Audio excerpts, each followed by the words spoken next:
It's too late for that. And you cried first, so he went it back. I know, right? Well, I wasn't expecting that. First of all, I'd like to say, first, Lisa and to her team, thank you so much for this. I really appreciate it, making this day special, not only for myself, but for my mom, my kids, my brother, and everybody else I call family. So thank you so much. Hearing all that, I was pretty badass. You know, you never have time to reflect on your career as you're going through it. So just to hear somebody else say it, it's like, dang, that's pretty nice. That's pretty nice.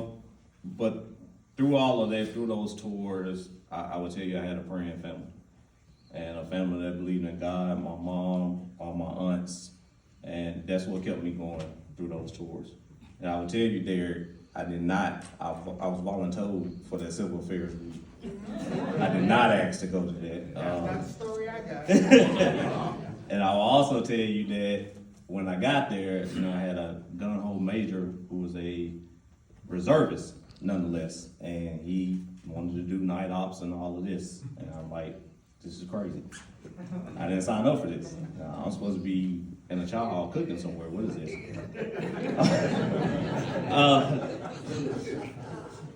But as you're going through it, I don't know, it was an emotional time. It was hot. I'm 18 years old, fresh out of high school. I don't know what I'm doing with my life, and here I am holding a machine gun on a civil affairs group that's supposed to be giving out tours, and we over here doing night raids and everything else, clearing buildings. And there was 2 times I remember during that tour where I was like, Lord, this is it. Like, I'm not gonna make it. And a lot of people don't know this, and I'll go into it a little bit later. But during that tour, I was a salt gunner. I was on the back of the truck. And I remember day vividly. It was hot. I mean, scorching hot. If you ever been to Iraq, it's another level of heat. I mean, I'm from Mississippi, but that Iraq heat is something serious. And I remember sitting on the back of the truck. It was a line of us, whole convoy. And I opened my flat jacket, took my Kevlar off. And there was a bunch of gentlemen, you know, sitting on the outside talking. There was a Marine in front of me, fully geared up. And I'm sitting there, I'm like, it's hot, this is ridiculous, we need to go ahead and get this started. And all I hear is incoming. And I see the Marine in front of me jump out like Superman, hands down. And I'm like, dear Lord, that's amazing, first of all. And I remember going to grab my Kevlar, and I was like, you know what, this is it. If this is the way I'm supposed to go out, then you know what, I guess it's 40 years, 18 years old, right? And it shot over the base, and I Lord, oh, thank you, Jesus. Lord, thank you. You made a way for that one, please, Jesus. The second time it was one of my last recon routes that we were doing. And normally we did a brief in the morning, and our major had us going like all different places. But it was never a straight route to it, right? For whatever the reason this morning, this man decided to say, hey, we're going from here, across this IED bridge is what we called it at the time, straight to this police station. And we all looked at each other. And we was like, okay, you sure? He was like, yeah, that's what we're doing. Okay. So we get done with the brief, and I kid you not, we all like, yep, we getting hit today. This is gonna be the day we get into a firefight, something's gonna happen. Well, on that particular day, they had a team that was doing a change out with them. So normally in the truck that I was in the 4th truck. When they moved me to the 3rd to be a gunner for that truck. So I wasn't in my normal truck. So we get the road, we're hauling down the road.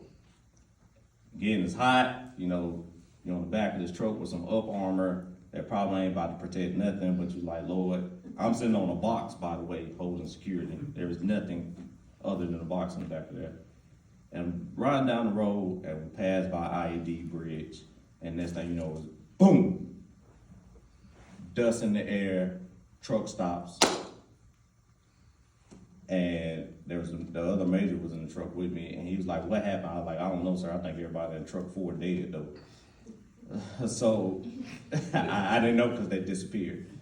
Once the smoke cleared, dirt cleared, they stopped right in front of the IED. He set it off too early. I remember getting off the back of the truck, and the other major that was in charge at the time, he was like, hey, make sure you do your 5, 10, 25s. I'm like, you a lie? You see the size of that hole? I'm not. No. And again, if you ever toured in Iraq, you know EOD is the worst. They gonna take their time, they gonna eat their child, they gonna take their time to load up, you know, they may call you and let you know we're on our way 15 minutes ago. So we had to hold security the whole time. And they took 18-year-old me with assault, and they would say, hey, set up an ECP, entry control point, and you're gonna be back here by yourself. I'm like, y'all really trying to kill me. Like, what are y'all doing? So I got back there, I'm back there with my saw, and it's like 30 pissed off civilians. And they saying everything. I don't know what they saying, but it's not nice, I can tell you that. And one tried walking up, and I'm like, back up. So they back up, and I'm like, man, I did not sign up for this. What are we doing? And I remember those 2 times because I don't think you really value life until you're put into a position to where you have to value life. And in those 2 positions, I valued my life. And never in a million years that I think I would check into a unit and be like, hey, you going to Iraq? And I'm gone 2 months later. Never in a million years I think I'm holding a machine gun. I got IEDs, I got RPGs going off, like never in a million years, like a movie, right? And you don't have time to reflect on that because the Marine Corps teaches you that you train yourself, something happens, you keep it pushing, right? If you dwell on it too long, you might end up dying. So you never have any time to reflect on that.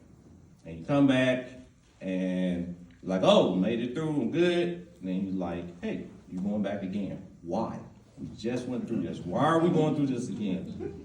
And you don't understand the significance of it until you back over there and you're like, this is, pardon my French, mom, this is bullshit.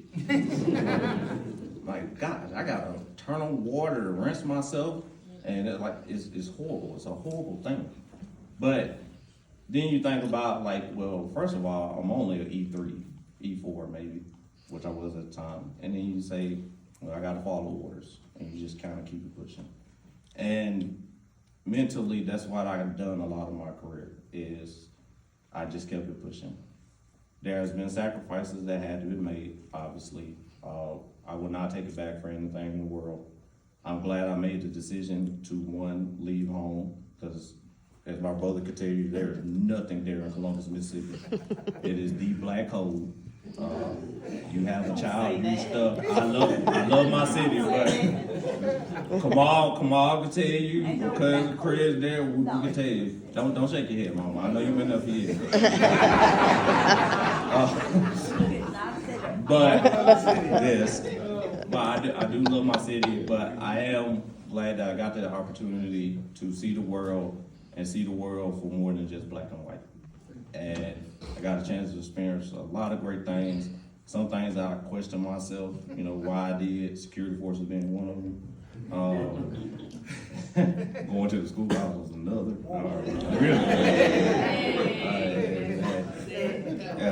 What'd you say, Reggie? Well, you need to get a shirt made that we made it. Yeah. But you take the time to look back and you realize that it's a little bit more important than yourself, right? And I appreciate all the Marines that I've had the chance to come in contact with, mentor, guide,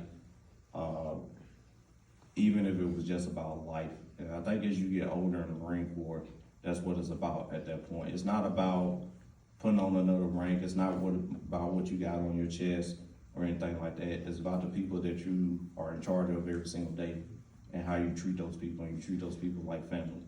And when you look at them like family, you'll go through the ends of the earth for them, right?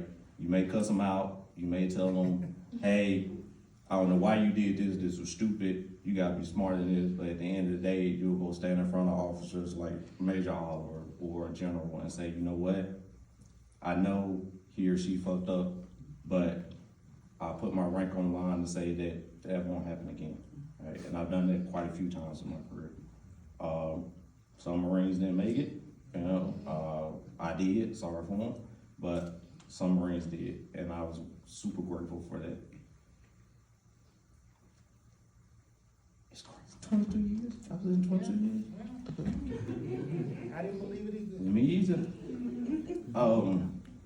Man, I do look young, right?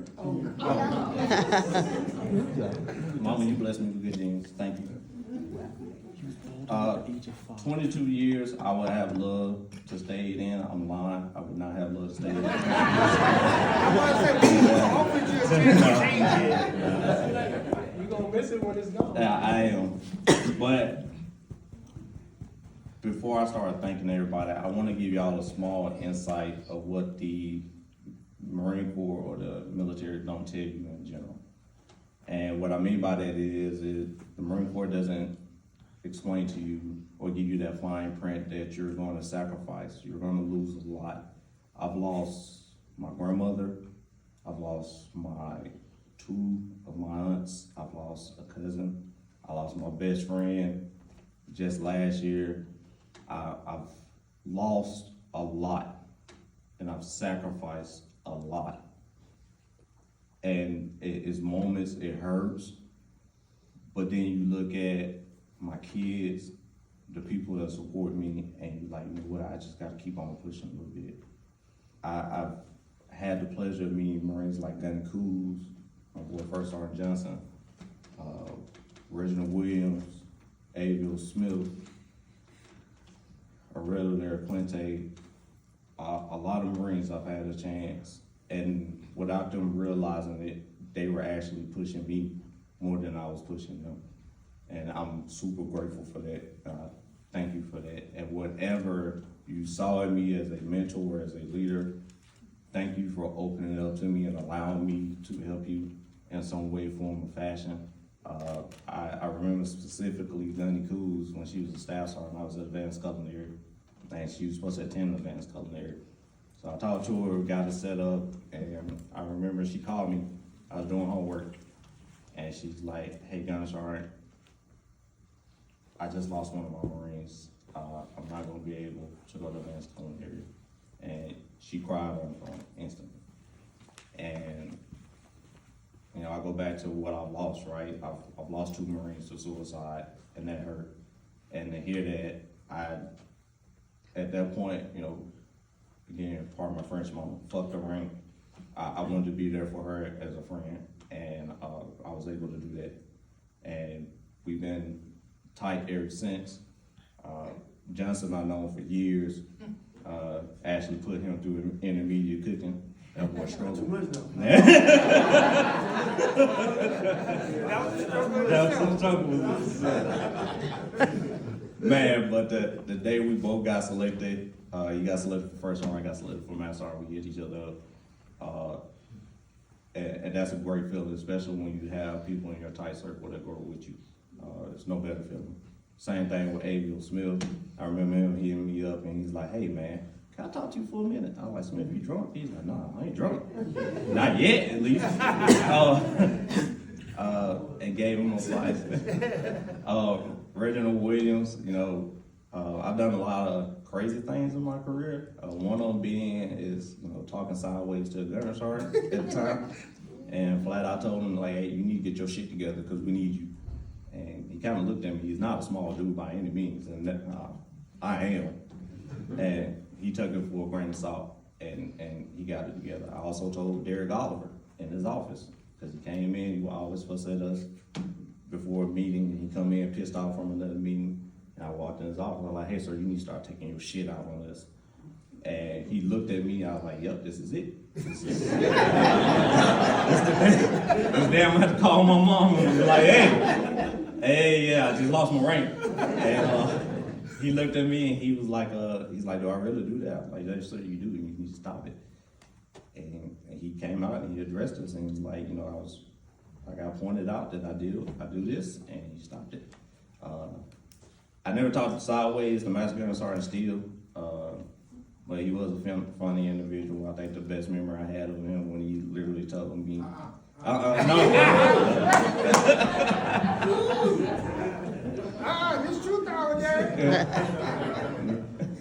We'll say that story for another time.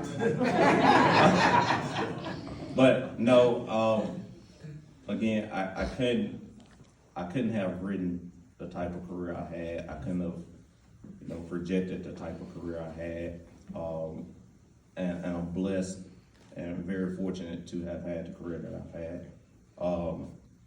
Even through injuries and loss, I'm here, standing here. And again, that wouldn't be possible if it wasn't for a lot of y'all and a praying mom and a praying family. So 22 years is great. Never wanted to do 30. I never even wanted to be in that 22. As my brother said, I kind of lived his career just because I didn't want to go stay with Martha Jean Helms again. Well, we'll talk about that later. So there's only two people in the room that know how that's a struggle, boy. And the people that went to school with me, they know Martha Jean Hampton, let me tell you. But I wanted to build my own life and have my own life, and I knew eventually I would have a family. So I decided to ride it out as long as I could, and lo and behold, I had a family. So I got a lot of individual people to thank, so I'm gonna go ahead and do that. First of all, for Derek Oliver, brother, thank you. We clashed. I think when I first met you as a captain, we were in Chicago. Yeah. And found out he was coming down. I'm like, I'm not gonna like this dude at all. Like I already see that I'm about to go off with this dude, and became one of the greatest mentors I've had, and greatest, and not just a mentor, a brother and a friend, and I appreciate that. I know he's not here. Chief Warrant Officer 5 Johnson retired. Another great mentor I had that took a chance on me as a corporal to be his operations chief to deal with millions of dollars in the Marine Corps. And I used to tell people all the time, like, look, if I get caught, I'm snitching on everybody. I'm not going I was not lying. I'm diming out everybody. But he took a chance on me after having a rough time overseas, and it kind of rejuvenated my career. And I was grateful for that. I got a couple of haters that I want to shout out to. Just y'all know it be me. I am play nice. I had a couple of staff and COs, officers on security forces that weren't that spectacular. And I like to say, gotcha, bitch.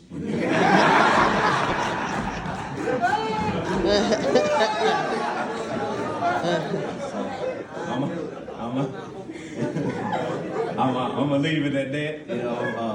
Definitely if they were here, I would love to call them out, but I'm not gonna do that. But again, when I got the second opportunity to rejuvenate my career, I took it for what it was, and they were kind of like my low-key motivation. If y'all ever watched The Last Dance, when Michael Jordan had his certain moments where he had his motivation, them two were definitely my motivation. And I'm here. I like to thank my boy Johnson, first sergeant type. Again, that's a brother, that's family, right there. Dog, we known each other for a minute, kind of missed each other, and you were Cooney. I was there to promote you to gunning, which was tight. Man, but bro, I couldn't have anybody here with me more than you. And dog, anything you ever need outside of the Marine Corps or in the Marine Corps, I don't know much, but I know a little bit about a little bit. Anything you ever need, man, just hit me up on there. Gunny Cools, thank you. I call you Mama Bear. She is ruthless. Don't let her fool y'all. She is.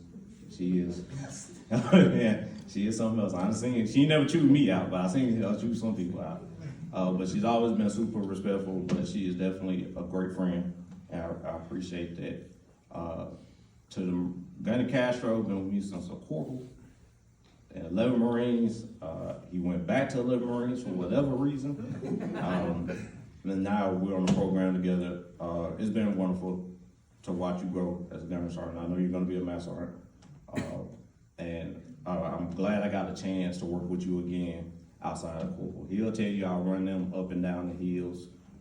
I don't remember that, I'm sure I did, but I don't remember that. To Sergeant Tour, Sergeant B, Sergeant Martinez, Sergeant Reed, you guys are amazing Marines, and I want you to know, don't ever stop doing what you're doing. Keep pushing. It's gonna be tough days, it's gonna be easy days, but you gotta keep pushing, no matter what. The goal and the finish line is to retire. So don't stop until you reach that finish line. If you feel like you could do more, do more. To Reginald Williams and Aviel Smith, man. Oh my God. I got stories for days for these dudes. Man, first of all, Reginald Williams, my Cowboys fan, brethren. Yeah, it's a tough thing, let me tell you. But man, that dude been my brother since the schoolhouse. And the one time I didn't like him, other than telling him to get his shit together, is I never told him this. Is right after he got promoted to gunny. I was like, hey man, I need help with PT. He's like, why? And I was like, because I need help with PT. So he was pissed. So he came out the next morning, and I kid you not, we had 2 separate platoons. He took off running. And if you know Reginald Williams, he has one speed, and that's fast. There's nothing in between him. Take off running, I take off running, and I see him run across the street, and then I see like Marines trying to keep up with him across the street. I'm like, that is crazy. I think he ran like a 5-minute pace that morning. He was that pissed. Needless to say, they made it back safely. I don't know how many went to medical, but they did make it back safely. But I appreciate you, brother, man. I love you to death. Thank you for being here, and thank you for everything you've done for me and continue to do for me. Aviel Smith, another runner. If y'all didn't know this is true, we had runners at the schoolhouse. First Sergeant Johnson, myself, Aviel Smith, Derek Oliver, Reginald Williams. There's a couple of them after us too. And I didn't like Smith this particular day, but I never told him this. I love him to death. It was myself and Larry Puente on the team with Aviel Smith. And I said, hey man, I'll take him out for PT in the morning. He's like, I'll be out there with you. I'm like, no, I got it. And he's like, no. I'm gonna be out there with you. Like, all right. He pulls up, hops out the car, ain't no warming up or nothing. And he takes off running. And I'm pissed, cause he is hauling ass. But what, prior to that, as he walked past me, he was like, man, Brett, I had a long night last night.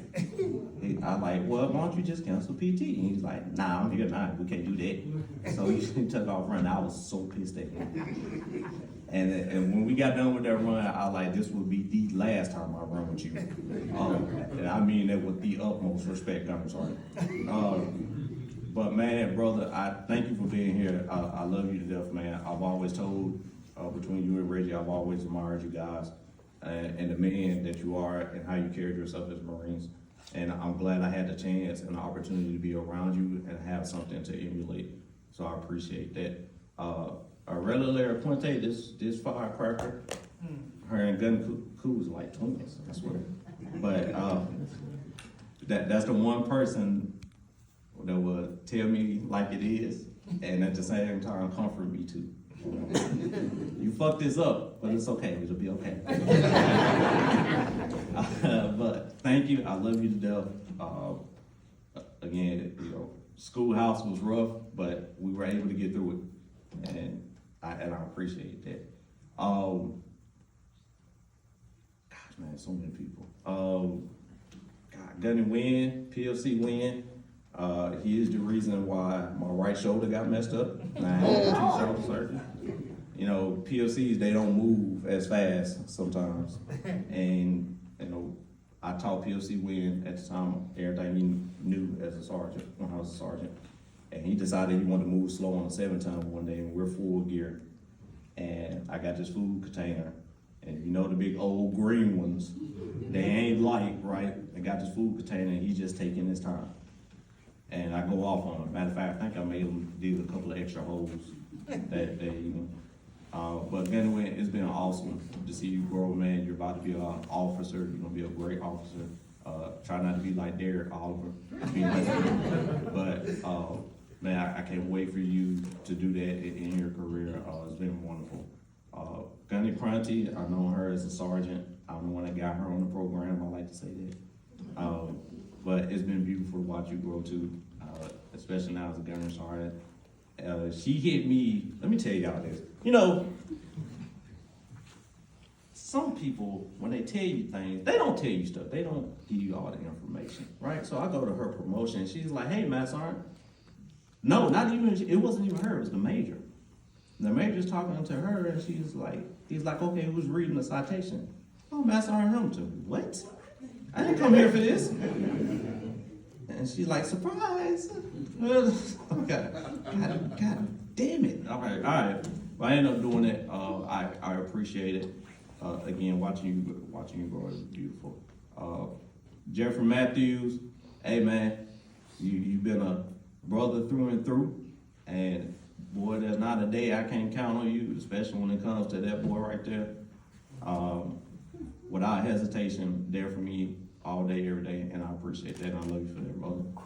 Mr. Mike Myers, one of the best bosses I ever had, top 3 at least. He number 3, bro. And you know, yeah.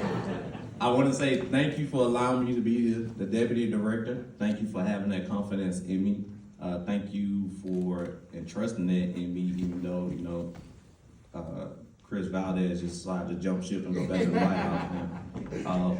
But I appreciate all the talks, and I think that meant more to me than anything than being a deputy director. I've done a lot in my career, so it's a nice accolade, but the friendship and the talks is what meant more to me, so thank you for that. My high school peeps, Kevin, Jerika, y'all been married for the longest, and so dope. Kevin's in the Navy, Kevin was a year behind me, high school, 2 years. Him and Jerika, you was 2 years, right? Yeah, 2 years behind me. But they've been family through and through. Thank y'all for being here, man. I love y'all to death. Shaughnessy, man, another runner. Another runner. Oh, we got to cross it. Yeah, very, very great staff sergeant. Had a chance to become an officer. It was great. Best memory of him, he was walking with a Marine one minute, and next thing you know, he got her draped over his shoulder. And I'm looking, and everybody know at the schoolhouse, like it gotta be black and white, right? So he looked at me, he's like, "She passed out. It's not like that." I'm like, "Okay." You know, quick sternal rub, and she was back up alive. But man, great friend, we clown, had a great time, made life a little easier, even though he was both field. Jessica Arcega, my twin. Her birthday is April 15th, that's why we call each other twins. Love you, Dev sis. Thank you so much for being here. Thank you for all the talks, the cussing out, telling me how it is, not telling me how it is, and then supporting me at the same time. So I appreciate you for that. And then, so I'm gonna wrap this up with my family because there's so many people to think about. Chris and Daryl, y'all big huge brothers too. Thank y'all. I don't need you cussing me out today. One of the greatest joys I've ever had, other than joining the Marine Corps, is being a father. And at 25, I didn't know what the hell I was gonna do as a father, right? Because there's no books written on how to be a parent at all. You just kind of make mistakes and figure it out, right? And I've had the pleasure to be a father to 3 beautiful children. All of them are my broke best friends.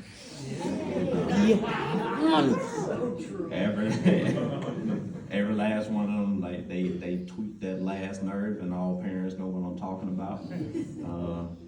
But I love them to death. My son Nathaniel, my oldest, the one that keeps me straight and get on my last nerve. Man, dude, I think the best times I had watching you grow up was watching you run track and playing football. And anybody who ever plays sports, there's not a lot you can teach on your own, right? And some of the things that he displayed are things that I probably could never have done as a child. And man, it's wonderful to watch you grow. You're 14 now, about to be in high school. And I can't wait to see what you do. As I told you, do not make me a grandfather in my 40s, because we will fight. But I love you to death, and thank you for allowing me to be your father first. To Brandon, my most respectful, nice child, hilarious, got his own personality now, and he'll be in high school pretty soon too. The conversation we had the other night, when I tell you, y'all, this child is beyond his years. I'm pretty sure he's been here before. Just his thought process, it kind of remind me of myself growing up. So I want to say, man, you have nothing but the world at your disposal for whatever you want to do. I love you, and continue to be you. Don't be nobody else but you. Don't worry about the world and trying to please the world. Please yourself and be happy with yourself. That's all you can do at the end of the day. That's a lesson I learned in my 30s and 40s. I want you to learn that lesson now. So when you get my age, life is a breeze for you. Yeah. And then to my baby, my daughter, my princess, my nosy child, the one that's probably gonna break my bank. Yes. I've told you before, your hugs, your kisses always made my days better. And it made, if you've never had a daughter, it teaches you how to love again. And not only just for yourself, but for the people that are around you. And that little girl has taught me how to love on a whole different level. And that love is uncompassionate. It is to see past people's flaws, to love people for who they are, and to just smile and laugh. And baby, thank you for that, because you are probably what I needed and 16 up to this point to get me here to this point.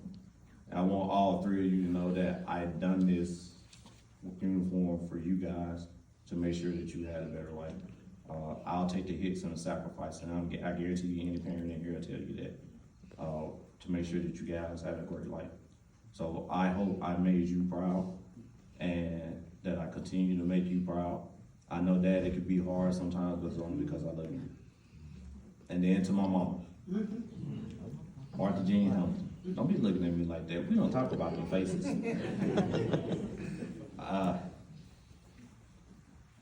No, Mom, you told me when I was a teenager that I was your rock. And that stuck with me for years. But I think it was the other way around. I don't think I was your rock. I think you were my rock.